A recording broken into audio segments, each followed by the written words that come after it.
Hi, everyone. Welcome to another episode of Journalists for Sale. My name is Max Jones, and today my co host Diego Ramos and I talk to journalist Kit Klarenberg about his detainment by British police at London Luton Airport, in which he was invasively interrogated about many things, but mainly his extremely revealing and courageous reporting for the, according to Wikipedia, first ever far left and far right publication, the Grayzone. The conversation was as frightening as it was captivating, as Kit astutely broke down the devolvement of the United Kingdom into an Orwellian state and the increasingly repressive measures its government is taking to silence and persecute dissidents, effectively imposing self-censorship and state censorship in blatantly authoritarian ways. Make sure to follow our social media accounts and like, comment, and subscribe to help fight the algorithm and keep up with all of our weekly interviews. Thanks so much, and hope you enjoy the episode. Hi, Kit. Thanks for joining us. Hey. So, could you just give us a quick recount of the story of the detainment at Luton Airport and kind of, what exactly happened? Yeah, sure. So I was flying back to the UK after it's well over a year since I was last there. I was obviously born there, but I don't live there. The When we landed at Luton, the pilot said, "Can everyone make sure you've got your passports ready because border control is just around the corner." Now, I assumed that perhaps the airport had been re-landscaped since I was last there, although there was that kind of sense in the back of my mind that, like, oh, well, maybe they've come for me. And lo and behold, they had. Pretty much the second I got down to the tarmac, there was a team of six plainclothes police officers who were checking everyone's IDs. They read my name. They asked me very gravely to come with them and told me I was being detained. I was led to a back room, which was windowless and extremely hot.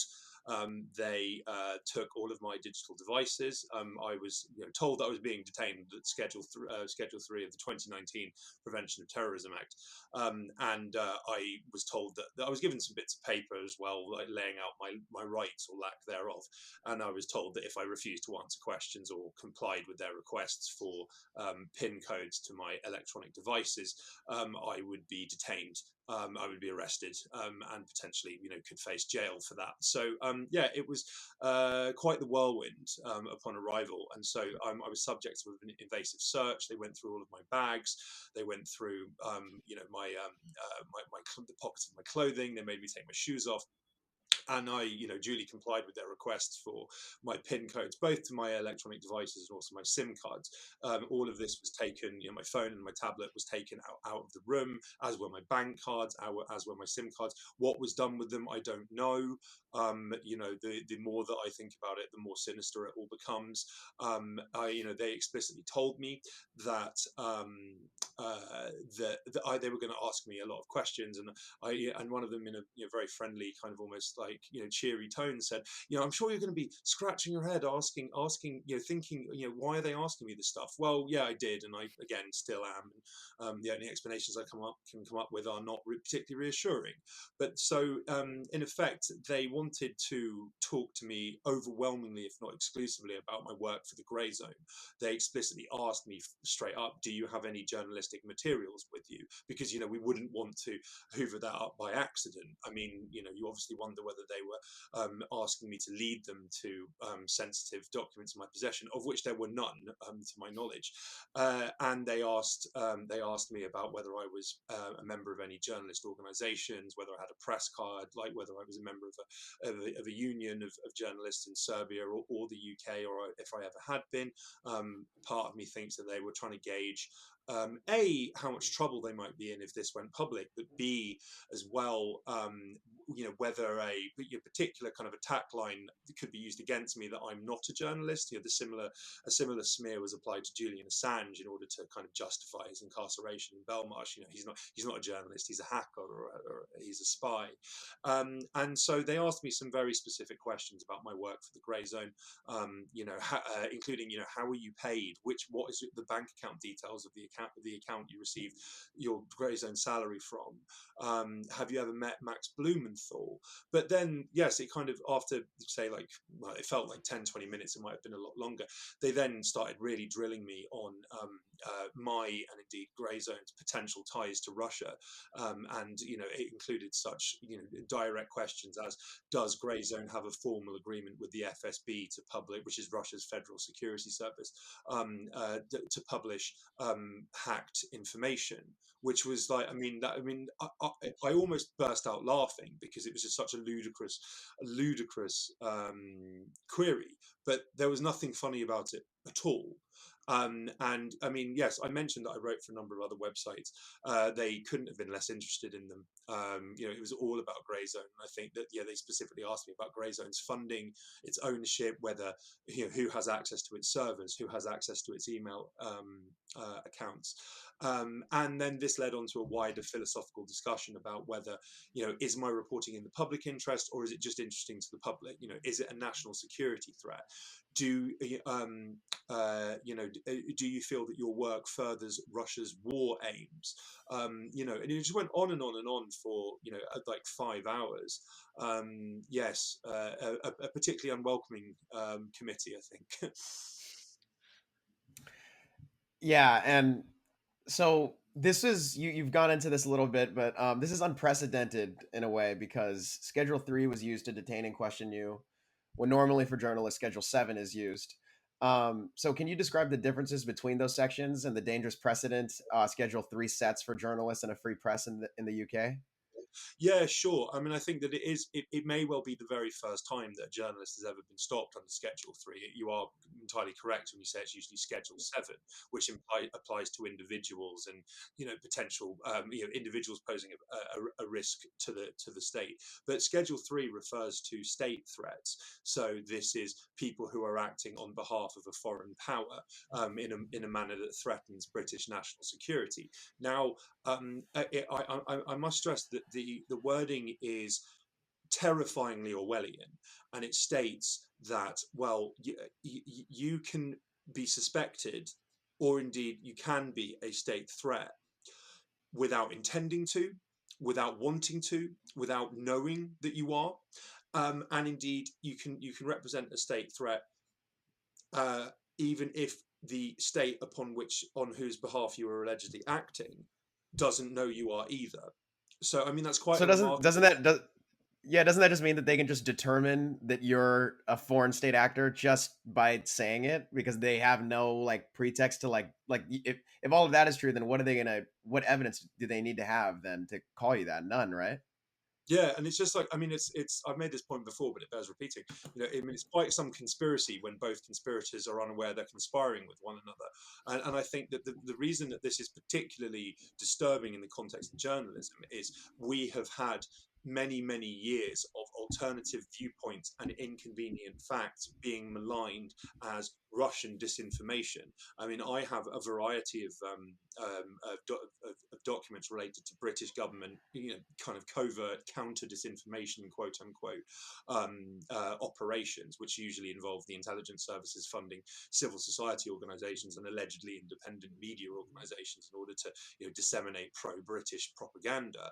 And a lot of their definitions of what constitutes, Russian disinformation is stuff that is avowedly factually true. They even state that one of the reasons that Russian disinformation is so difficult to challenge is that it's often factually true. So yes, we are getting into the realm of the British government of not only being in a position to censor people or have them deplatformed because that they, on entirely spurious grounds, accuse a user on social media of being a Russian or Chinese bot or troll.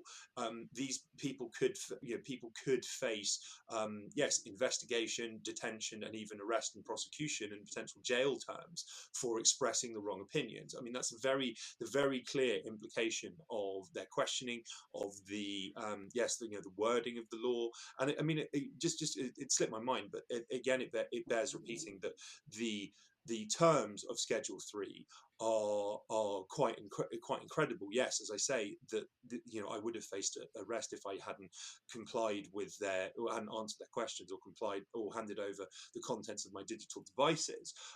It specifically states, in the reason, the way that it justifies this in the wording of the legislation is that, well, you're not under arrest and you're not under suspicion of having committed a crime. Therefore, you don't have the right to silence. So they are effectively turning your standard rights and protections if you're arrested on its head, and saying, well, because you're not arrested, you don't have those protections. And that could so very, very easily be applied. I mean, many years ago, when I was a student, I got stopped under terrorism legislation, and in a train station, and the same things were said to me, that yes, that like, if you refuse to be searched or questioned, then we can arrest you. I mean, that particular, I think it was Section 28 of the Terrorism Act, that was ruled to be unlawful by the European Court of Human Rights. So far, the European Court of Human Rights has been entirely silent on the 2019 Counter-Terrorism Act. The Britain is also moving to remove itself from the jurisdiction of that court. So I think, very, very rapidly, we could have a situation where people say on their way to a protest, like in, say, an anti-war protest or an anti-NATO protest, are stopped on the basis that police, for no good reason whatsoever, believe them to be working in the interests of the Russian state without even knowing it. I mean, this is pure 1984 thought crime stuff, and it's deeply disturbing. None of the questions that they asked aimed at any viable threat to British public safety, just on political beliefs and arbitrary details about your life. Do you think that it's this new kind of red scare that we're in with the war that's happening in Russia, that we have this kind of heightened attention towards journalists like yourself who are covering this? Or do you think it would have eventually caught up to you because it's anti-establishment and it goes against the establishment? Well, I mean, I think that it's very specifically because of Grayzone's reporting on the proxy war in Ukraine. I mean, we have exposed pretty consistently the reality of what's happening. I mean, online that has translated into us receiving an enormous amount of condemnation and quite vicious ad hominem abuse for being vatniks or useful idiots of the Kremlin, etc., which is just not true. I mean, I made this point very forcefully and repeatedly at the very start of this, is that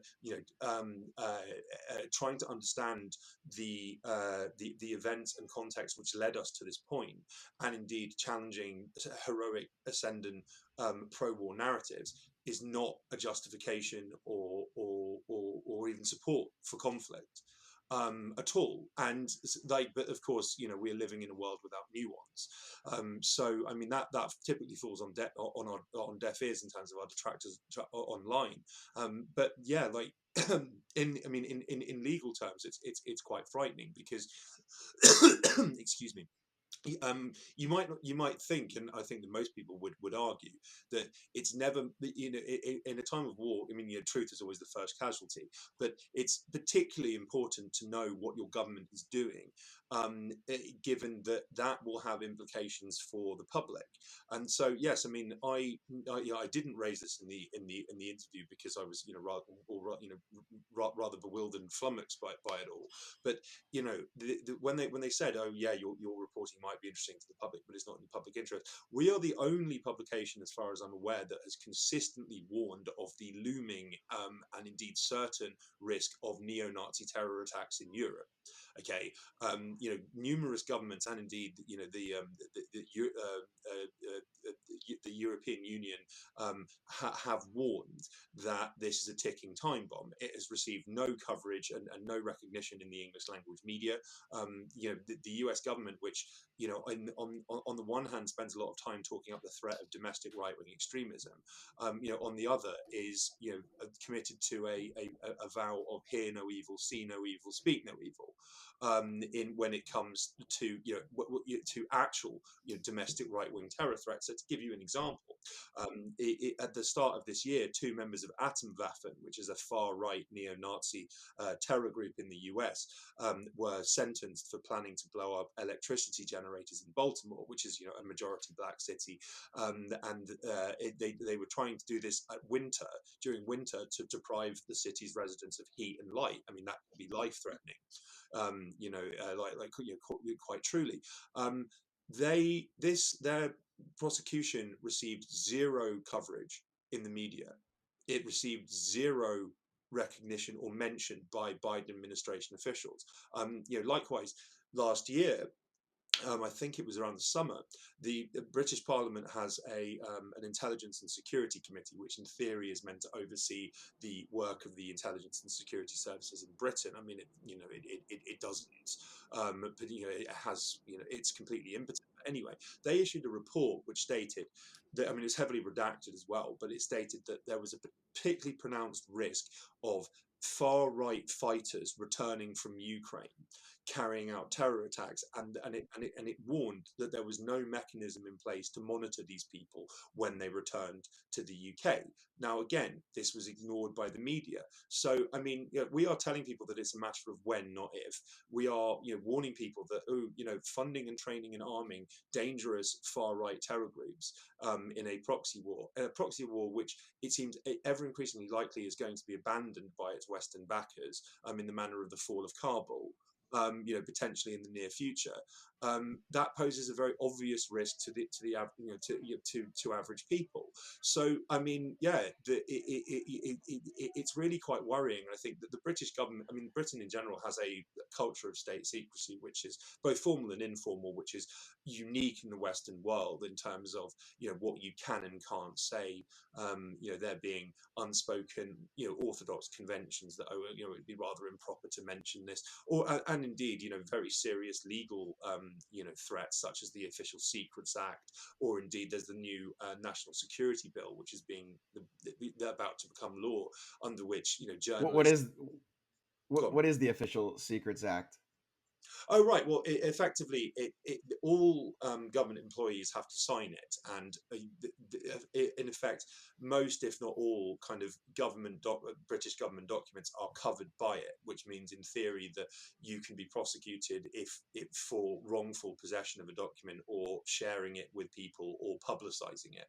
I mean, prosecutions are relatively rare, but its chilling effect is usually enough. The threat of it is usually enough to get people to deter journalists from reporting on very sensitive matters if they do stumble across them. But the new national security. So that can actually make it criminal for a journalist to come into the to get documents that are classified. To receive and be in possession of classified documents. Yeah, but the new national security bill makes it a life sentence for the same crime, and it has no public interest offence. So yeah, I mean, the state of affairs is going to get worse and worse and worse, and I think that, I mean, the 2019 Terrorism Act is a good example of this. It's very common in Britain for the government to give police sweeping powers, which are pretty radical, and are actually usually incompatible with various international legal norms and standards, in some cases which the British themselves created. And then the police start using them, and they use them very wantonly and arbitrarily, and liberally. And there's usually very little pushback, because they go after people who can't usually fight back. Like, I mean, the fact that I am a comparatively wealthy white person, with a public platform, I'm in a position to publicize what happened to me.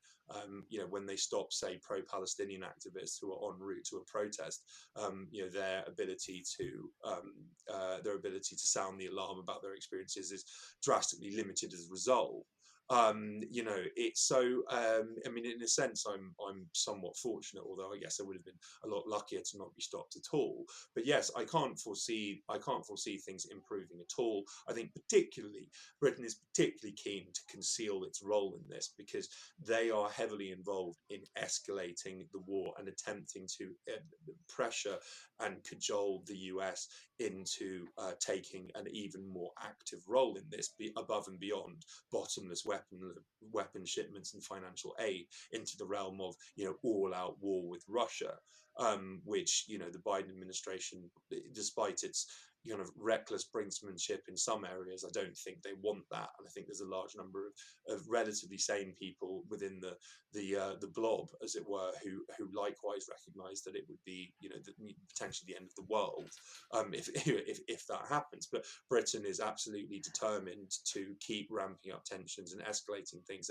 and pushing the Ukrainians and helping the Ukrainians to carry out acts which provoke massive counter responses from Russia. So, I mean, we look at the Kerch Bridge bombing. This was conceived by the British.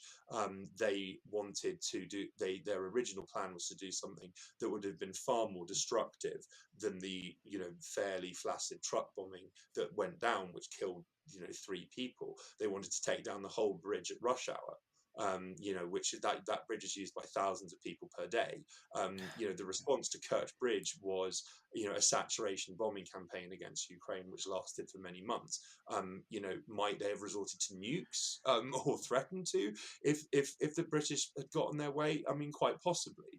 And so, but the British want to conceal this, and also because they are desperate to maintain the fiction that, oh well, you know, Russia just invaded Ukraine for absolutely no reason, because Putin is this evil Bond villain, madman, you know, with Machiavellian designs of world domination, when, you know, I mean, there's actually a lot more context and nuance to that, and indeed the British have been covertly involved in trying to provoke and stir war with Russia since before Maidan. You know, it seems that some of the individuals who were involved in planning Kerch Bridge were making preparations and trying to set the theatre, so to speak, for the war in Ukraine like a year before it started, and that's something they want to conceal. At all costs, for, you know, entirely cynical, dishonest reasons. And so by token of you know, reporting on this and bringing it to you know, bringing it to light publicly, that paints a huge target on our backs. Now, I might add that there is one of the informal mechanisms by which the British government censors the press is known as the Defence and Security Advisory Committee. Now, this is a body run by the Ministry of Defence and indeed Britain's domestic and foreign intelligence services, which they consult regularly with the heads of major news outlets and newspapers and editors, and effectively decide what can be issues related to national security can be reported on, and how they can be reported on. And they will, if they feel that sensitive information they don't want in the public domain is going to be released or could be released, they will intervene and twist the arms of, very politely, I might add, very British. You know, it's like, oh, would you consider not publishing this, old boy? And then, and it's devastatingly effective. So to give you an example, they did this multiple times with WikiLeaks releases, but when Edward Snowden went public with, you know, the NSA whistleblower, the DSMA wrote to the heads of every major news outlet in Britain and basically said, don't go near it. And lo and behold, every newspaper ignored it. Like, this story of, like, you know, international significance that was covered, you know, all over the world was you know, only the Guardian published anything on it.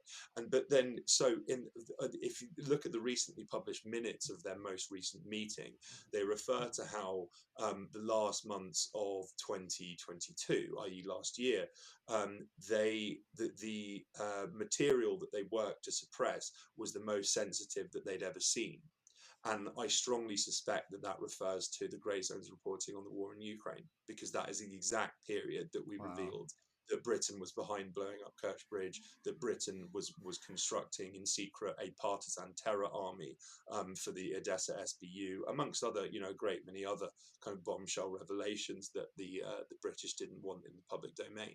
So, I mean, yes, the knives are out for us. There is a senior British intelligence veteran called Ross Burley who runs this organisation called the Centre for Information Resilience, which gets an enormous amount of media coverage because it presents as this independent, open source investigations collective, much like Bellingcat. But it's entirely funded by the British Foreign Office, i.e. British intelligence. And its chief, Ross Burley, has repeatedly called for the Grayzone to be banned by YouTube. And claims it's very irresponsible for social media platforms to host content by us and stuff, which is it's quite amazing that these people lack the self-awareness to see that this amounts to direct state censorship of information they don't like. But I think that speaks somewhat to the culture in Britain of knowing what you can't say at all times. Yeah, I mean, that's amazing. And I think that it's funny for all of the talk about Russia being a despotic regime that doesn't allow any kind of dissent. What you're telling me now, I mean, the fact that there's government and intelligence officials meeting with heads of newspaper that dictate what they can and can't. I mean, that's insane. And what happened to you? I mean, it's crazy. And also, I just wanted to say the media has done more than or less or yeah more than ignore the threat of terror attacks from Nazis in Ukraine. I mean, they've tried to like rewrite the history completely that they've been reporting on for years. I mean, like the New York Times, I think it was, actually published a report saying that the Azov Battalion is no longer Nazi in ideology, and when they were just I think in 2021, or maybe not 2021, I won't say 2021, but within a few years before, were reporting on how dangerous they were and how emerging they were as like a Nazi or white supremacist militant threat to the West. But and one of the things I wanted to ask you about was you stated in an interview with the Andrew Marr show, and you just stated it now, that you didn't have a right to silence because you technically weren't being arrested, which is really frightening. Even though you faced arrest for non-compliance the entire time, which is kind of contradictory to me. And I was under the impression that after a court of appeal in London ruled Schedule 7 of the Terrorism Act 2000 was incompatible with the European Convention on Human Rights, and this was in David Miranda's case. Specifically, yes, yeah, yeah. May he rest in peace. And specifically, it was incompatible with the European Convention on Human Rights because it decreed that those detained under it had no right to remain silent or receive legal advice. That they would have to give you at least so I would have thought they would have had to at least give you the right to remain silent, but that wasn't given. And the judgment specifically stated, quote, "If journalists and their sources can have no expectation of confidentiality, they may decide against providing information on sensitive matters of public interest." And it sure sounds like to me, if you didn't have a right to silence and were subject to arrest for noncompliance, that you had no expectation of confidentiality regarding your journalism. So how did they legally use these powers on you? Is it just Schedule 3 as a loophole? And has the precedent that David Miranda's victory against the UK set been made meaningless, basically, that they can do this to you? Or did it always leave in enough loopholes for it to be exploited? Was it kind of a false victory that maybe we over celebrated when that happened? Well, I mean, I think the detention of David Miranda did lead to the British government allowing journalists to consult with lawyers during their detention. So, I mean, that was a substantive change, and they repeatedly told me that I had a right to speak to a lawyer. But I mean, when you're in the bowels of an airport, I mean, I'm not, with two people, with two other people, kind of just staring, straight into you. I don't think that's a particularly conducive environment to having a conversation with your legal representation, really. But I mean, it's still something. But I think that again, this is what raises my concerns, that they were I think they were probing to they were probing to try and establish that I wasn't a journalist, or heavily imply that I wasn't. They asked me, like, what's your public interest, in like test, and it's like that I have seen some of our detractors online have gone after me quite viciously as a result of this, saying like, well, you work for Russian intelligence, so of course you got stopped, and like trying to diminish the significance of it. But and I think that the NUJ, the National Union of Journalists in the UK, was very successfully pressured by these people into withdrawing its expression of grave concern about my detention. And it's like, well, I was explicitly asked about journalistic materials and asked about journalism. That has nothing to do with state threats. That has, and it has everything to do with reporting. So I am in consultation with my lawyers about this. We are considering next steps. I remain under investigation, so that's something else that we're just kind of waiting and seeing for. But it does, a lot of the powers they used against me, and the kind of questions they asked, and the kind of information they saw, seems completely wanton and excessive. And that's the kind of thing which just not only just in my case, but more generally should be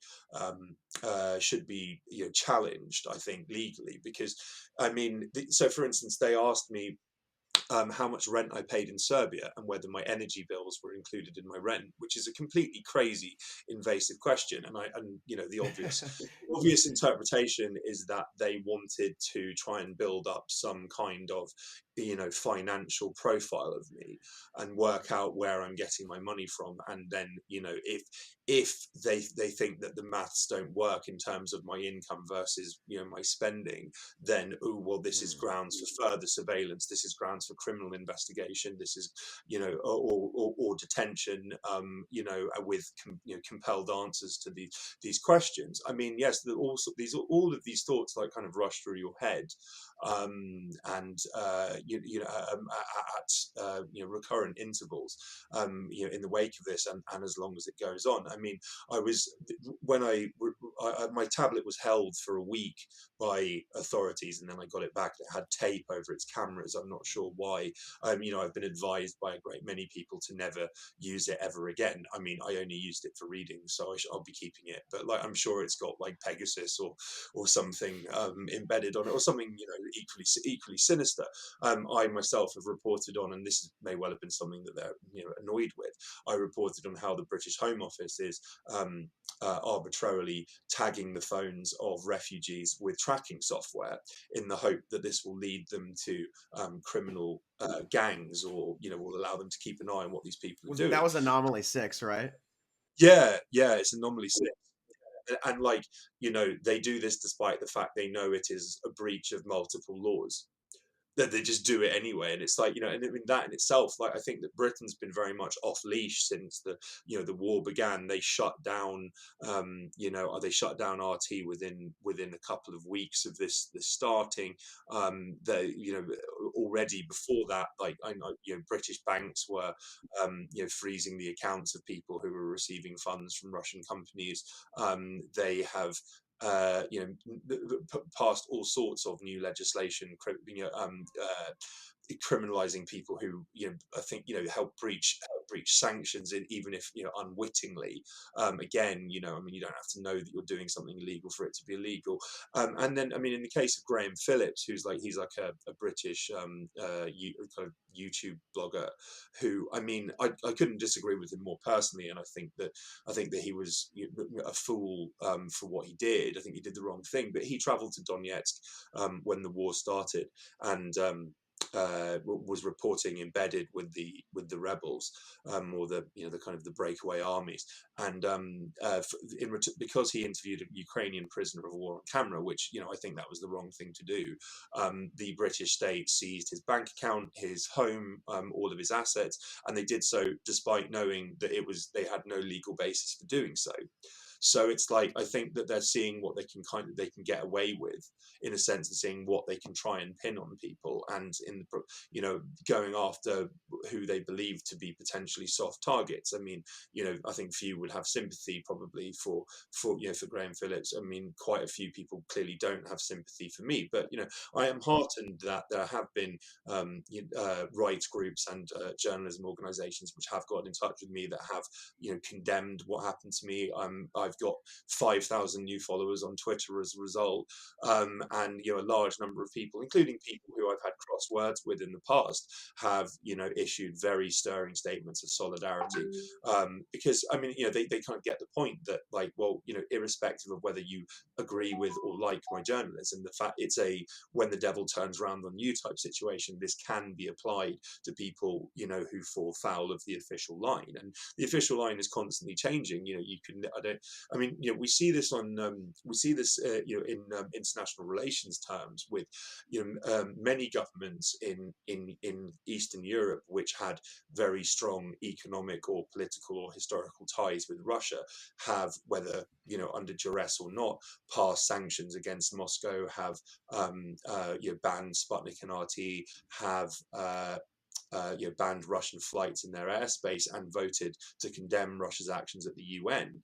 But then they are still axiomatically referred to as pro-Russian in the media, and it's like, what more can they do?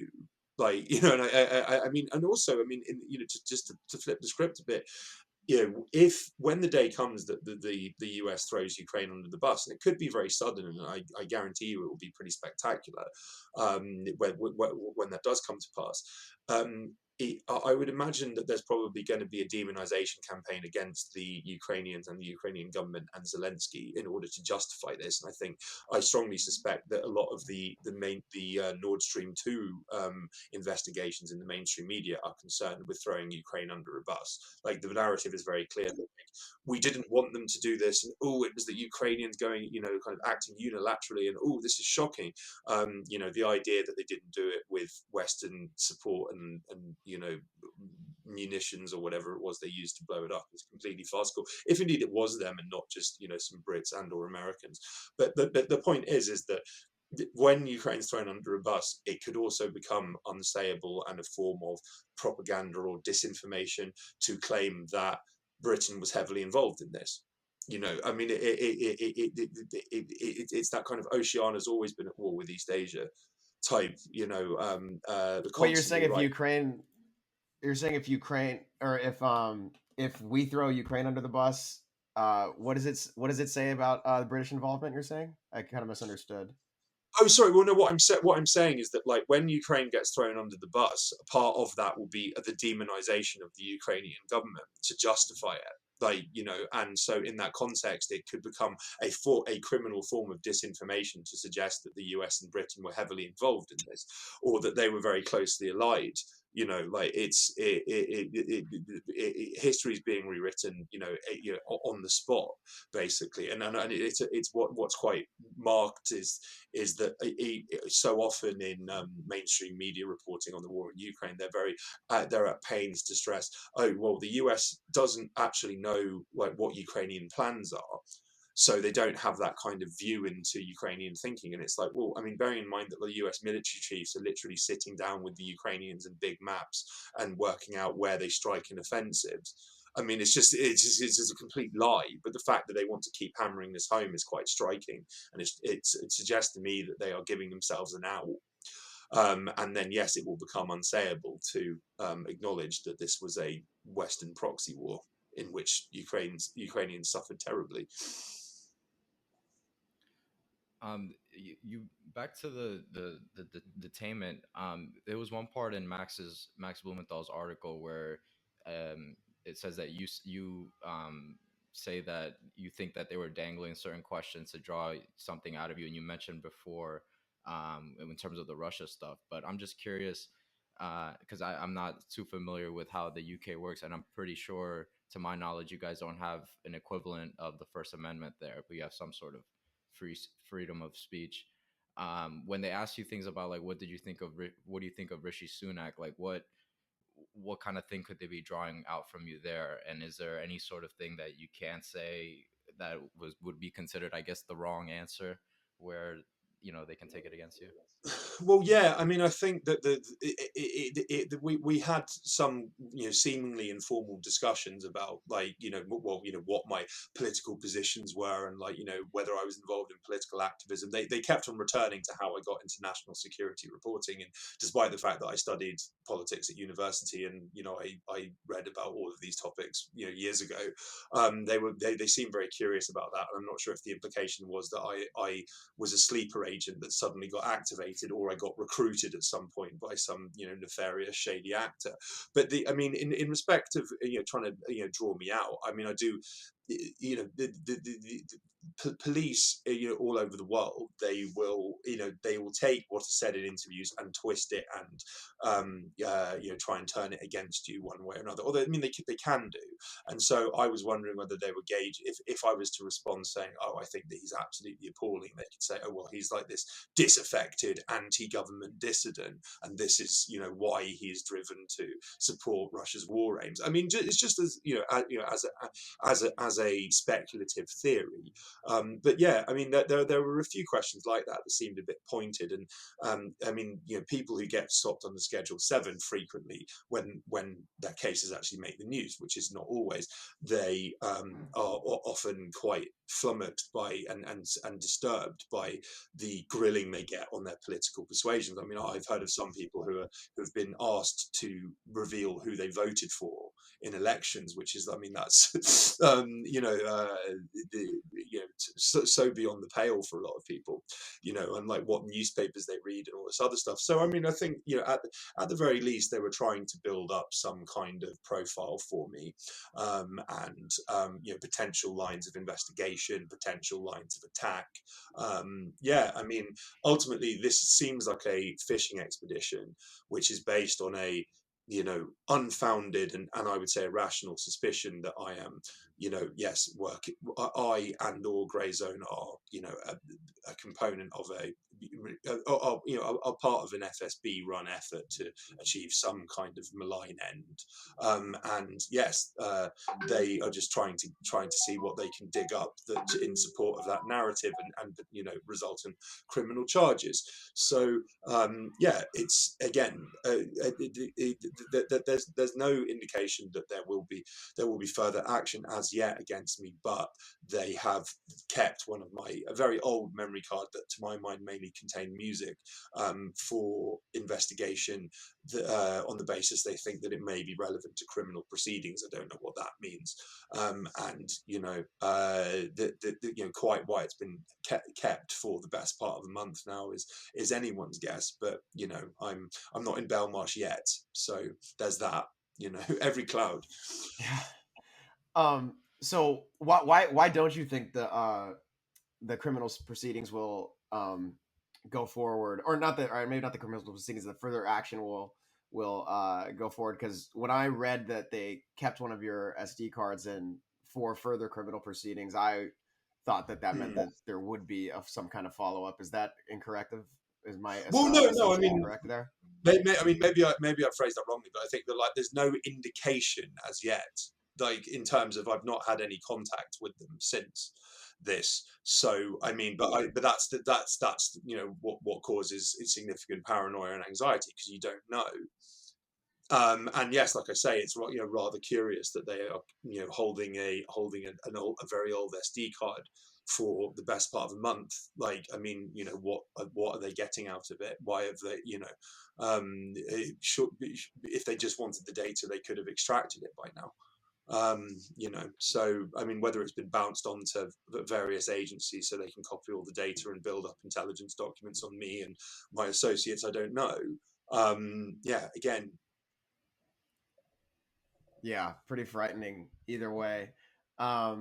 But thanks, Kit, for joining us. Uh, this is a great episode, and we hope to have you back on to talk more about your great reporting. Maybe we could get into one of your stories that you break about Ukraine and other things that are very important and revealing about this kind of really repressive regime that's in the UK right now. And you can find more of your reporting at Grayzone and Substack, right? Yeah, absolutely. I also contribute to the Min Press and the Cradle. But again, I mean, you know, those are the ones the counter-terrorism police are not interested in. So, I mean, your Yeah. own mileage, may vary, and you may wonder, you know, what they think they're missing out on. But thanks a lot, guys. Thanks for having me on. God bless you and keep up the fight. Thank you. Yeah, you too, man. Absolutely. Cheers, guys.